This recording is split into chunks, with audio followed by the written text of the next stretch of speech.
Welcome to the CPR Coach training course from Dell Children's Medical Center. Through this course, we will review the background of pediatric cardiac arrest, review the role of the CPR coach, how to coach with objective data, understand the value of action-linked phrases, see an ideal room setup during resuscitation, identify items on our hospital CPR cart, and watch a brief video demonstrating a CPR coach in action.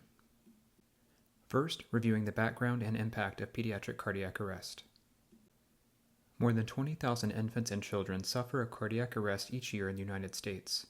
Survival remains poor, with approximately 11% of arrests outside the hospital and 41% of in-hospital arrests surviving to discharge. This also doesn't speak to their neurologic function. Yes, they survived, but many face new functional deficits following a cardiac arrest, and this is directly impacted by the quality of the CPR we provide as a team. Consistent evidence has shown the quality of care around in-hospital cardiac arrest, both adult and pediatric, remains suboptimal and varies across hospitals and countries around the world. Because of this, the International Liaison Committee on Resuscitation, or ILCOR, developed guidance on the critical steps needed to improve in-hospital cardiac arrest care. Our CPR Coach program was developed to help target multiple steps: education and training through our standardized in-person resuscitation course, developing a high-quality resuscitation team integrating CPR coaches, and focusing on delivery of the essential components of guideline-based resuscitation care. The American Heart Association provides additional criteria for hospitals to be recognized for achievement in resuscitation performance, including the confirmation of an advanced airway in the trachea, such as with end-tidal CO2 monitoring, time to first compressions being within 1 minute, defibrillation within 2 minutes when indicated for ventricular fibrillation and pulseless ventricular tachycardia, delivery of epinephrine within 5 minutes for asystole or pulseless electrical activity, and minimizing the number of cardiac arrest events outside of the intensive care unit.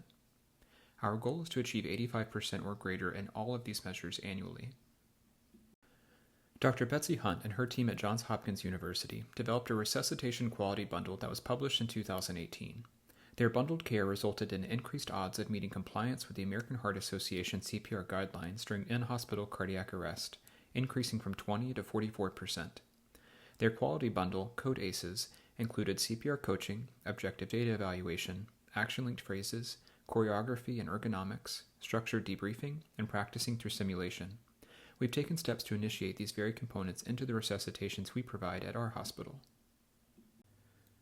The concept of the CPR coach was developed after recognizing the entire team would become focused on CPR itself and not on the next steps of advanced life support, such as how did this patient arrest and how do we reverse it. That led to the idea of breaking up the resuscitation into micro-teams. In a traditional model of a resuscitation team, the team lead helps direct the performance of CPR and what algorithm the team follows, while also reviewing reversible causes of the arrest, considering ECMO candidacy and activation, as well as supporting the family. This cognitive burden leads to decreased performance. The CPR coach helps to cognitively offload the team lead by helping take over the direction of CPR and delivers feedback to their specific micro-team. The team lead might also delegate family support to the chaplaincy or social work and ECMO activation to the charge nurse or another physician. This allows the team lead to focus on other components of the resuscitation, such as working to reverse the cause of the arrest. Next, to review the specific responsibilities of the CPR coach.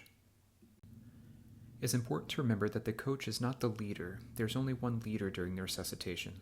The coach is there to help direct early initiation of CPR, help with timely defibrillation when needed, establish the targets for the team to achieve during CPR, provide feedback to the team to achieve those targets, optimize room setup, help minimize pauses and chest compressions, and to keep the team lead informed. Similar to the PAL systematic approach algorithm of evaluate, identify, and intervene, the coach is constantly working through a similar cycle. Evaluate what data is available, be it from the CPR monitor, the end-tidal CO2, or the arterial line waveform. Next, what are the targets we're aiming for? How is the CPR quality? Are we meeting the targets we've set? Provide feedback and make adjustments to meet the goal.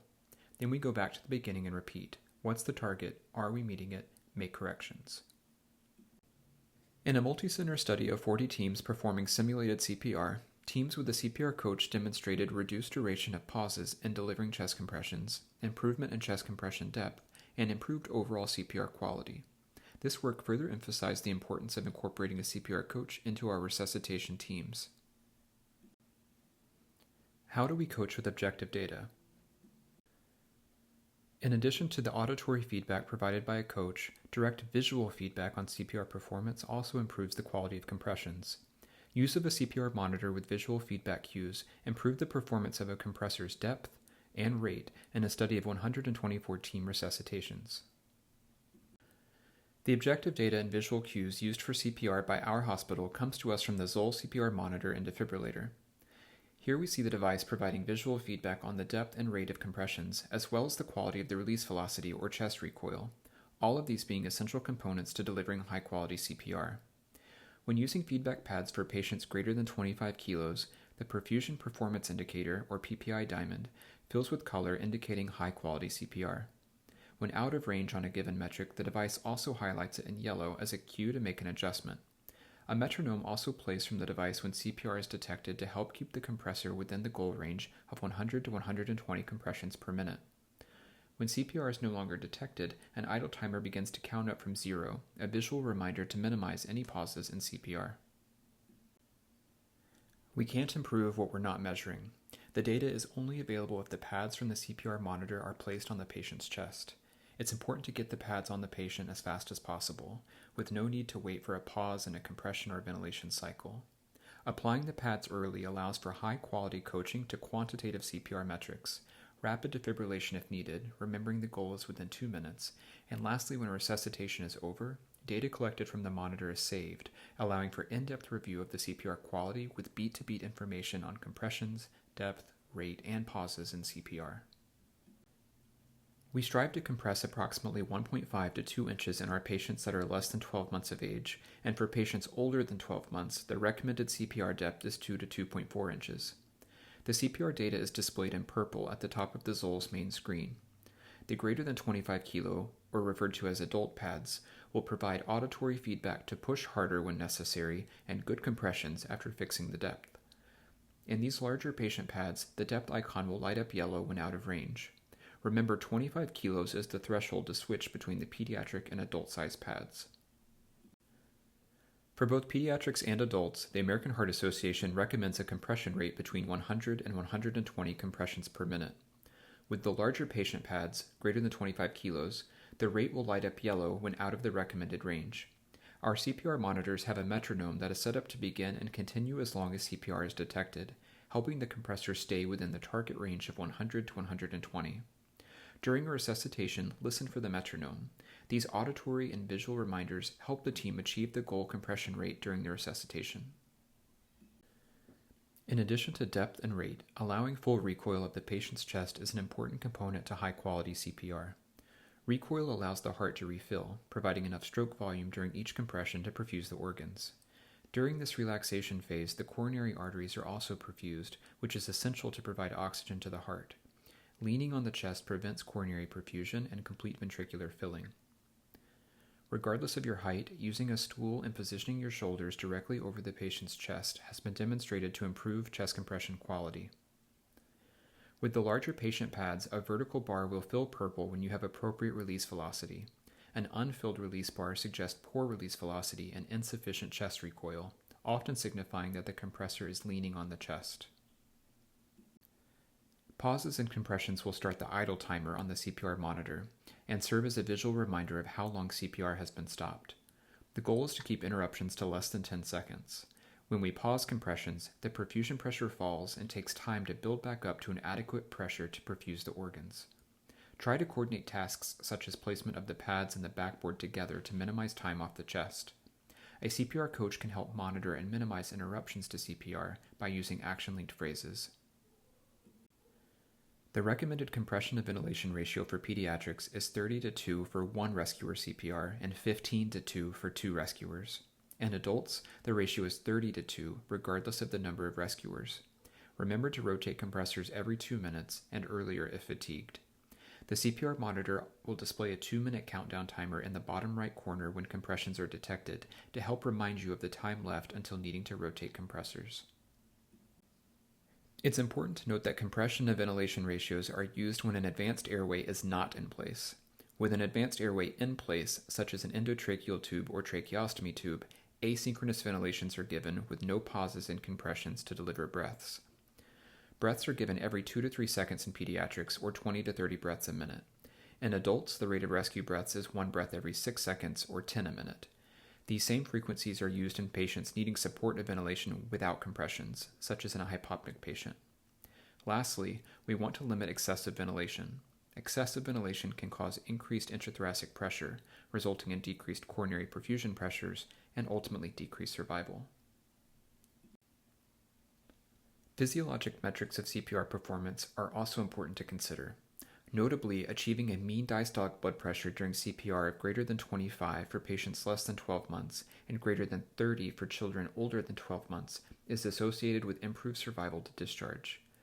Optimizing intravascular volume status, hand placement for compressions, chest recoil, and frequency of epinephrine administration all play a role in achieving the goal diastolic blood pressure. Additionally, end-tidal CO2 is an important surrogate for cardiac output, the quality of CPR, and airway patency. Possible causes of a low end-tidal CO2 might be an obstructed or displaced airway, hyperventilation, poor compressions, or a clue to the cause of the arrest, such as obstructive shock. A sudden rise in the end-tidal CO2, as shown here, may indicate return of spontaneous circulation. Although we may be good at CPR, we're not as good as the intrinsic squeeze of the heart. When the heart begins to take over and cardiac output improves, pulmonary blood flow improves, gas exchange increases, and ultimately more carbon dioxide becomes detected by our end-tidal monitoring, signifying ROSC.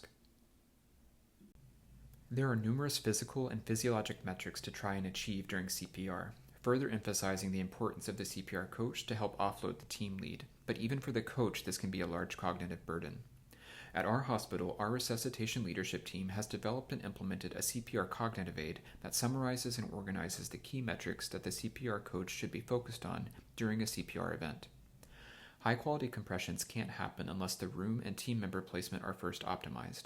That's why room setup is listed first. While CPR may already be happening, the coach should first focus on getting the step stool and backboard in place with the CPR pads and ensure end-tidal monitoring is being put in line. Remembering that defibrillation needs to occur within 120 seconds if indicated, assessing the rhythm and confirming it with the team lead is next. The energies needed for defibrillation and synchronized cardioversion for both pediatric and adult patients are listed. The physiologic targets of diastolic blood pressure and end-tidal CO2 are listed next, followed by the traditional physical metrics of depth, rate, recoil, and appropriate ventilation ratios. It's important to remember to establish performance targets with the team lead. Each individual patient may have a different goal. These guidelines are an evidence-based starting point of where to begin, but the leader may adjust the metrics based on a patient's individual physiology. We'll next review several action-linked phrases. Action-linked phrases link a statement with a directive action to the team. This has been shown to improve resuscitation performance and adherence to time-sensitive targets. To minimize perishock pauses, practice using the phrases, charging the Zoll, continue CPR until I say clear, and however many joules delivered, resume CPR. Staff often become alarmed and stop CPR when they hear the defibrillator charging, concerned that they themselves might get shocked. Avoid this pause by telling your team, I'm charging the Zoll, continue CPR until I say clear. Similarly, after the shock is discharged, indicated by the orange light on the defibrillator turning off, staff hesitate to resume compressions. Once the orange button has been pressed on the defibrillator and the light is off, the patient is safe to touch. Minimize this pause by stating, the number of joules delivered, resume CPR. Verbalizing the amount of energy delivered is best practice for closed-loop communication with the recorder and the team lead. Other useful phrases include, it's been 10 seconds, resume CPR, to help improve compression fraction, or the percent of time spent doing actual compressions during a CPR event. There's no pulse, start CPR, to help minimize delays in initiating compressions.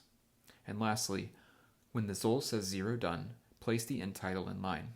Can be directed at your airway team member to offload the task of putting end-tidal in line. Next, we'll review an example of ideal room setup during resuscitation.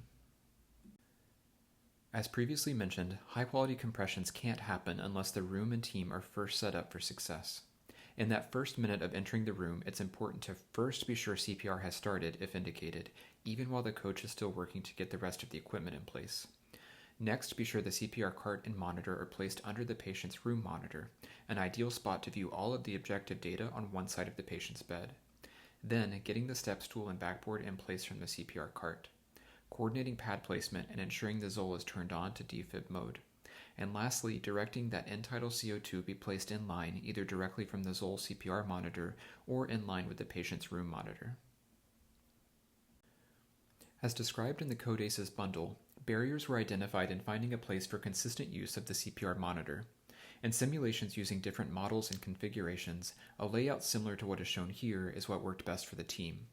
This positioning optimized sightlines and sound channels with minimally obstructed positioning of the team and its equipment.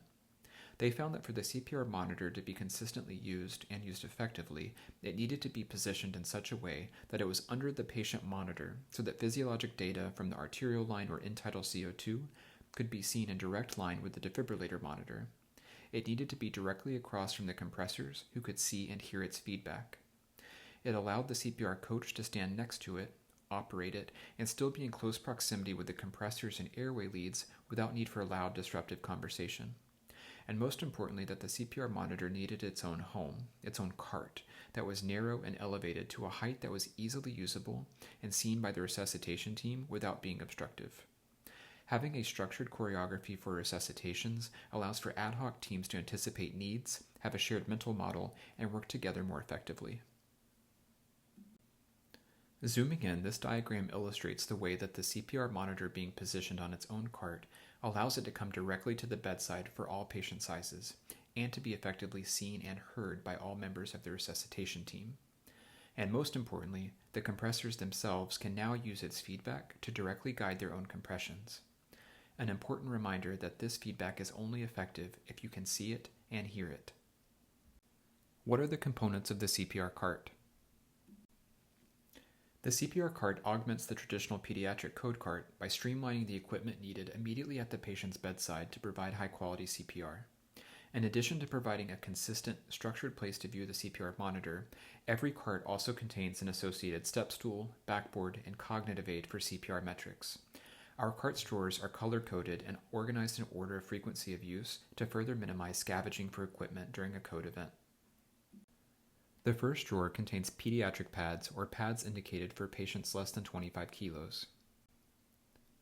The second drawer contains pads for larger patients, labeled adult, but are indicated for any patient 25 kilos or more. The third drawer contains end-tidal CO2 monitoring equipment, including colorimetry if desired, CO2 adapters for the ZOL device, as well as CO2 filter lines for the patient's bedside monitor. The fourth drawer contains additional miscellaneous ECG equipment, not often utilized, as our center uses one-step CPR complete pads that both detect and display the patient rhythm, as well as provide defibrillation. If needed, this drawer contains additional ECG paper, electrode stickers, defibrillator pads for traditional paddles, and radiotranslucent cardiac pads, which do not provide CPR feedback. The fifth drawer contains additional personal protective equipment if needed for precautions against infection or hemorrhage. The sixth drawer contains supraglottic airways if needed for troubleshooting difficult bag mask ventilation. Putting all the steps together, we'll now watch the CPR coach in action. We'll first watch an uninterrupted resuscitation. Pay attention to the movement and language used by the CPR coach. We'll then rewatch the scenario with highlights emphasizing best practices in communication, team coordination, and the key metrics to aim for during CPR delivery.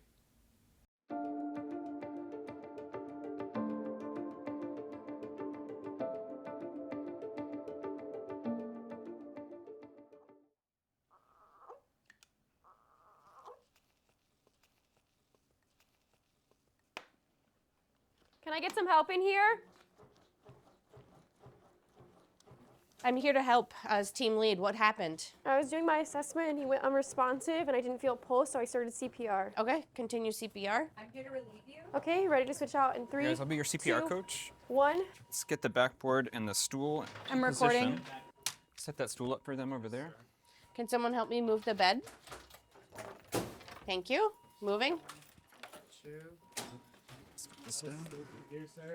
How much does this patient weigh? 10 kilos. All right, we'll use our pediatric pads. Let's get our back pad and backboard on at the same time. 13, 14, 15. Whenever y'all are ready to roll. Great. All right, slide back closer to you. Pause for the front pad. Great. All right, guys, I'm turning the Zoll onto defib mode. I'm going to get your end tidal CO2 ready. So parameter CO2 is enabled. I'm going to 0 it now.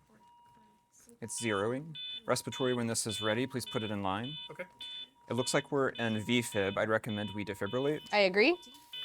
This patient is 10 kilos. Our cognitive aid says we'll give 2 joules per kilo for our first shock, so 20 joules. All right, let's get ready. All right, guys, we're at 20 joules. I'm going to charge the Zoll, keep doing CPR till I say clear. Everybody clear? 20 joules delivered. Resume CPR. All right, guys, we have a natural airway, so I want you to be doing 15 compressions to 2 breaths. Can I have a dose of epinephrine ready? It looks like our rhythm has changed. It's asystole. I have code epi ready. Okay, go ahead and give it while they're doing compressions. Let's plan to switch out compressors, guys. 9, 10, 11, 12, 13, 14, 15. 1. Code dose of epi is in. I'll let you know when it's been 3 minutes. Thank you. I'll mark it on the Zoll. All right, this patient is how old? 8 months old. 8 months. So we're aiming for a depth of 1.5 to 2 inches for our compressions.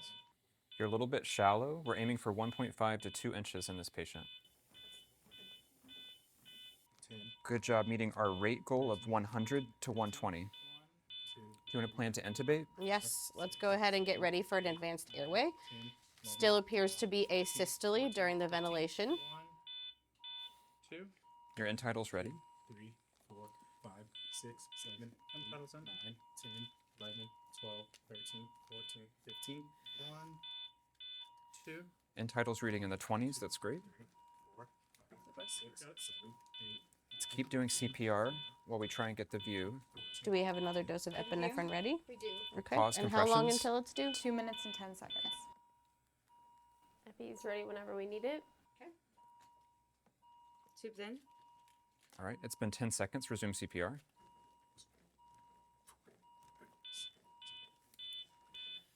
All right, now that we have an advanced airway in place, I want you to do continuous CPR and give a breath every 2 to 3 seconds. 2 to 3 seconds. We're a little bit deep. We're aiming for 1.5 to 2 inches in this infant. Good job. And our rate of 100 to 120, good. Our end title's reading in the 20s, which is good. Let me know when we have about 30 seconds until epi due. You need a switch. You ready, Sarah? I'm ready. 1, 2, 3.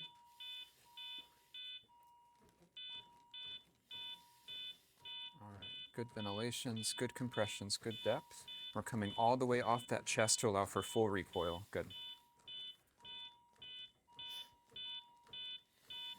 Good job. Aiming for 1.5 to 2 inches and a rate of 100 to 120. 30 seconds until the next epinephrine can be given. Should we get to hook it up?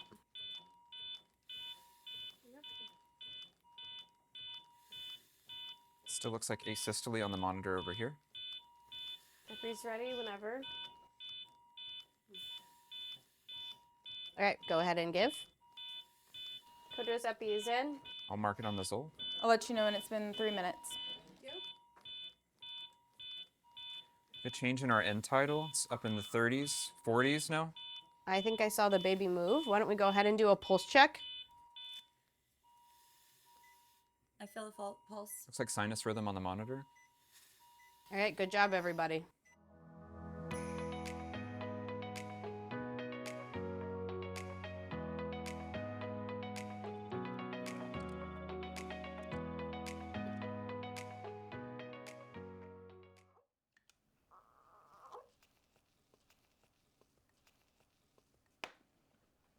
Can I get some help in here? I'm here to help as team lead. What happened? I was doing my assessment and he went Ensure unresponsive, CPR and I is didn't feel initiated pulse, so I within started 60 CPR. seconds of Okay, pulselessness, CPR. or if the patient has a heart Okay, rate ready, lower so than in 60 with poor two, perfusion. 1. All right, guys, I'll be your CPR coach. The CPR coach helps ensure room ergonomics and team member placement are optimized to deliver high-quality CPR. Set that step stool down over there. Can someone help me move the bed? Thank you. Moving. 2. Here, Sarah. How much does this patient weigh? 10 For kilos. patients less than 25 These are kilos, pediatric use the pads. pediatric one-step pads from the top drawer of the CPR cart. For patients greater than 25 kilos, use the adult one-step Get our pads back from the pad second and drawer. backboard on at the same time. 13, 14, 15. Whenever y'all are ready to roll. Great. All right, slide back closer to you. Pause for the front pad. Great. All right, guys, I'm turning the Zoll onto defib mode. I'm going to get your end tidal CO2 ready. Be sure to align the arrow on the end tidal CO2 adapter to the arrow on the Zoll capnostat and click it into place. To set up the end tidal CO2 monitoring, press the parameter soft key, then press the CO2 soft key. Press enable if the end tidal CO2 is not currently enabled. Then press 0. This is ready. Please put it in line. Okay. It looks like we're in VFib. I'd recommend we defibrillate. I agree. For ventricular Patient is 10 fibrillation and pulseless kilos. ventricular tachycardia, defibrillation is recommended within 2 minutes of recognition. Our cognitive aid says we'll give 2 joules per kilo for our first shock, so 20 joules. The energy recommended for the first defibrillation is 2 joules per kilogram of body weight in pediatric ventricular arrhythmias. All right, let's get ready. All right, guys, we're at 20 joules. I'm going to charge the Zoll, keep doing CPR till I say clear. Use clear, scripted language to develop a shared mental model with the resuscitation team. Everybody clear? Okay. 20 joules delivered. Resume CPR. Action-linked phrases tie an observation to an action, helping minimize interruptions to CPR. All right, guys, we have a natural airway, so I want you to be doing 15 compressions to 2 breaths. Without an advanced airway in place, the compression to ventilation ratio should be 15 to 2 for 2 rescuer CPR on a pediatric patient, and 30 to 2 for adult and 1 rescuer pediatric CPR. 11, 12, 11, 12. Switch out compressor every 2 minutes or sooner if fatigued. Epinephrine is recommended every 3 to 5 minutes during a cardiac arrest. I'll mark it on the Zoll. All right, this patient is how old? 8 months old. 8 months. So we're aiming for a depth of 1.5 to 2 inches for our compressions. You're a little bit shallow. We're aiming for 1.5 to 2 inches in this patient. For patients less than 12 months of age, aim for a compression depth of 1.5 to 2.0 inches. For patients greater than 12 months of age, aim for a compression depth of 2.0 to 2.4 inches. 9, 10. Good job meeting our rate goal of 100 to 120. Use quantitative coaching to achieve the correct CPR targets.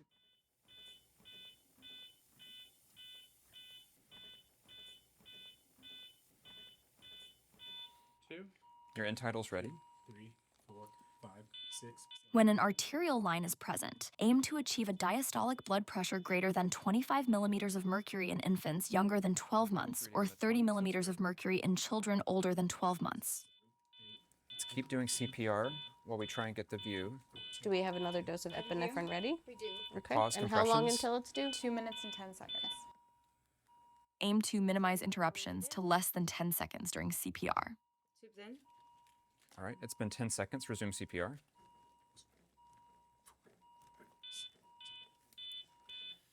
All right, now that we have an advanced airway in place, I want you to do continuous CPR and give a breath every 2 to 3 seconds. With an advanced airway in place, provide continuous CPR and asynchronous breaths. Deliver 1 breath every 2 to 3 seconds in pediatric patients. And our rate of 100 to 120, good. Our end title's reading in the Aim 20s. to maintain end tidal CO2 greater than 20 millimeters of mercury. End tidal CO2 is a surrogate for cardiac output, quality of compressions, and airway patency. You ready, Sarah? I'm ready. 1, 2, 3.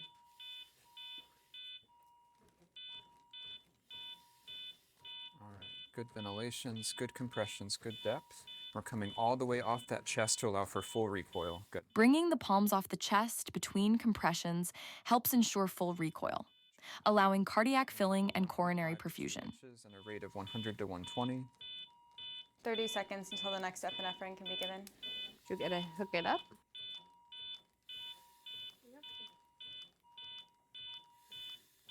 Still looks like asystole on the monitor over here. Jeffrey's ready whenever. All right, go ahead and give. Coach Giuseppe is in. I'll mark it on the Zoll. I'll let you know when it's been 3 minutes. A sudden increase in end tidal CO2 may indicate the return of spontaneous circulation. I think I saw the baby move. Why don't we go ahead and do a pulse check? I feel a pulse. Looks like sinus rhythm on the monitor. All right, good job, everybody. For the hands-on portion of the course, participants will spend approximately 1 hour participating in simulated CPR scenarios while rotating through the role of the CPR coach. The scenarios will all involve a shockable rhythm to reinforce the practice of using the defibrillator, and will also use patients of different ages and sizes in the scenarios to reinforce switching to different goal metrics. Each candidate will receive real-time feedback from the educator during each practice run, and will also learn by observing their peers as they assume the role. Each candidate will have the opportunity to be the CPR coach twice during the session, and can continue until demonstrating competency. Remember to use the cognitive aid as your guide. When you get stumped, go back to the beginning and work your way down again. Educators will assess each candidate's performance across 4 domains: organizing the room, timely defibrillation, coaching to correct CPR targets, and assessing ventilation. Remember to provide quantitative coaching, such as, "You're compressing a little fast, remember our goal is 100 to 120, or "Good job meeting our depth goal of 1.5 to 2 inches. We expect mistakes. Using simulation with rapid cycle deliberate practice, this is our chance to try, back up, and retry again until feeling comfortable with the skill. Lastly, reviewing our ground rules for simulation. What happens in sim stays in sim. We won't discuss the performance of others outside of our session. Everyone is here to learn and cares about doing their best. Please be polite and respectful of others. And finally, we ask you to suspend your disbelief. Though you may act differently with a real patient, the more you believe and invest in the scenario, the more you take away from it. Thank you for participating. Please remember to fill out the course evaluation after completing your session.